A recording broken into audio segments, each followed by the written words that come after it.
Welcome to Discussions in Dickinson, and today we have Gene Jackson, who is the chair of the Ad Hoc Recycling Committee, and Skip Rapp, who is the Public Works Director for the City of Dickinson. And today we're going to talk about recycling. And my first question is to Gene, and that question is, what's prompted the city to take recycling on at this point in time? I think there are two different reasons that we're looking at it hard right now, Shawn. One is that we've heard a lot of interest from the public, a lot of interest from our citizens, from our taxpayers, to do more recycling in the city.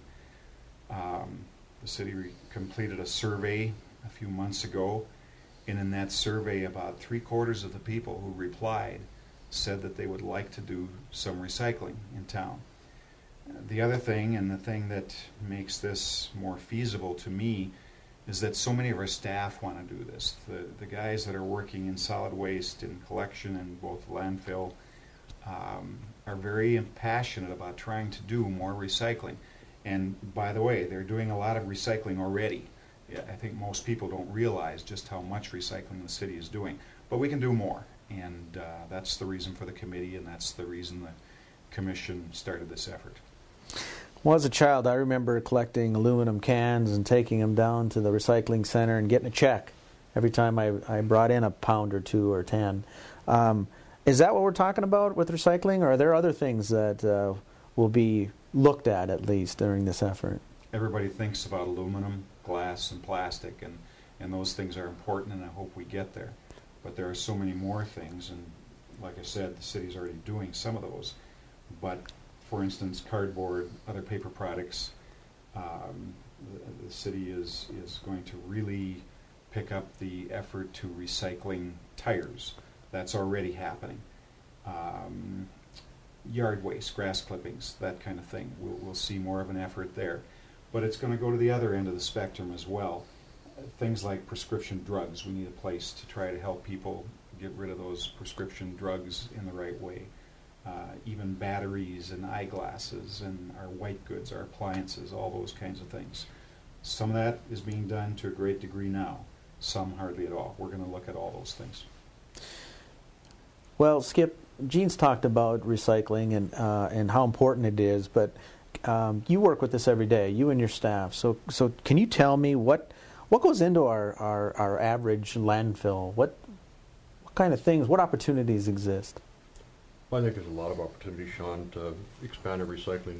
As mentioned and stuff too, is we are really a throwaway society, and our natural resources are becoming fewer and fewer as we progress along. So I think there's a lot of opportunity. You take a look at, the aluminum cans were mentioned, the white goods, refrigerators, appliances. We just recently started a recycling program for our tires. Last year we took in a little over 10,500 tires that went into the landfill. We'll remove those out of that landfill, which saves space. Just newspaper, as Gene mentioned, cardboard. We are recycling cardboard at this point, but we're only capturing a small fraction of what could be recycled. And basically for everything that we can take out of the landfill, it's either recycle, reduce, or reuse. And if we don't necessarily recycle it all, there's things we can probably even reduce that saves landfill space. So a lot of those things that you just mentioned, the cardboard, the composting and all that, is kind of focused on businesses. What are some of the things that can be recycled in our homes that you see every day? As Gene mentioned and stuff too, there's a lot of plastic and stuff that can be recycled. Newspaper, some of the catalogs and stuff get a little bit more difficult with the glossy papers and things like that. But there's possibilities. If we can collect those, we could shred those up and actually use those as part of our composting operation. And then also the big thing is yard waste. We generate a tremendous amount of yard waste during summer months, and we actually only remove about 50% of that or less today. And out of that, there's probably about 650 tons actually ends up in our landfill yet. And that's probably one of the easiest things to recycle. I think one of the things that we want to really look at hard. Right now, the only yard waste, correct me if I'm wrong, that we're composting, that we're recycling, is yard waste that's brought to the Baylor building. Is that right? Yeah, that's correct. So we really want to look at a way to collect that yard waste in a better way at the curb if we can. that's certainly something that we're going to look at. Well, that's a great lead into my next question, Gene. The city's role in this recycling efforts, I'm curious if that role is consistent amongst all product lines or if we'll be involved in some differently than others. I think it'll really vary. We have volunteer groups right now, nonprofits in town, who are doing recycling activities, aluminum cans, for instance. We don't want to get in the way of that. If we can help that, if we can enhance it, if we can help those groups promote their services better, that's what we want the city to do. But if somebody's doing a good job, we don't want to get in the way of that. Same way with a private business. If there's a private business that's doing recycling well, we want to just try to enhance what they're already doing. On the other hand, there will be items that no one else is doing that it will be the city's job. So we're gonna separate those three arenas and work accordingly. Okay. In terms of those efforts, Dickinson is unique in a whole lot of ways, and sometimes that presents some challenges. Do you think that there's any special challenges that Dickinson faces in implementing new recycling efforts? Well, there are a couple challenges, and one is that we just have to, as individuals, change our way of thinking. That's not so unique to Dickinson. Every community has that, and we'll work on that. I think there are a lot of people that want to recycle. We just have to change the way we've been doing things in the past. If there's something unique to Dickinson, it's probably the challenge we have with getting these recycled goods to market, because most of those markets are a long distance from Dickinson. If we're taking them to Minneapolis or wherever it may be, that can get to be a financial challenge. And that's what the staff and the committee is going to look at to see how feasible it is with all of the different potentials for recycling. You brought up 2 points, and I want to ask a question about each. But my first question is about recycling habits. And you mentioned that people have to basically change their habits so that recycling becomes part of their vernacular, part of their daily life.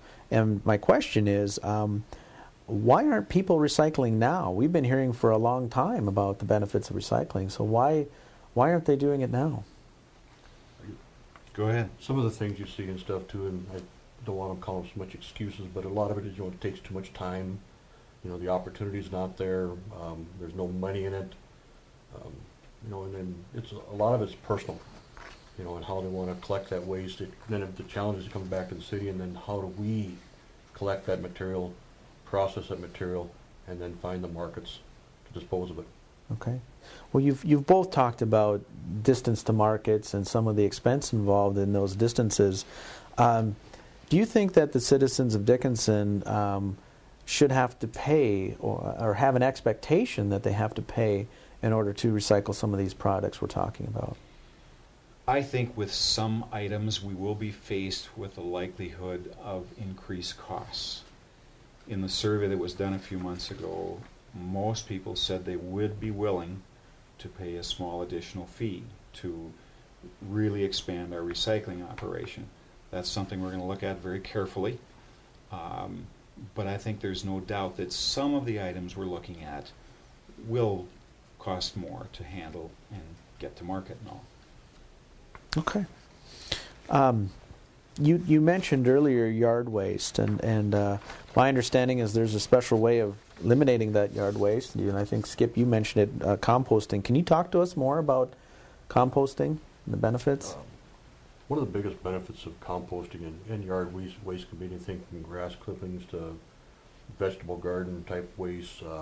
We've actually got a question now of possibly handling some of the restaurant grease, and it's a process of taking that waste, creating windrows, turning it when the temperature reaches a certain degree, and you basically turn it back into soil.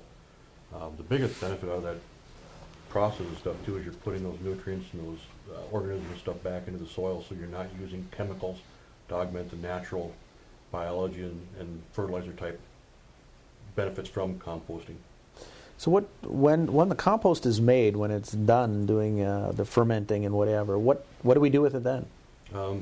We use it in a number of different ways, even within the city. We started several years back of actually mixing it with topsoil that we've got to make a better product for within our cemeteries. So when we have burials and things like that, we're using that product. We use that product within our flower gardens and beautification areas with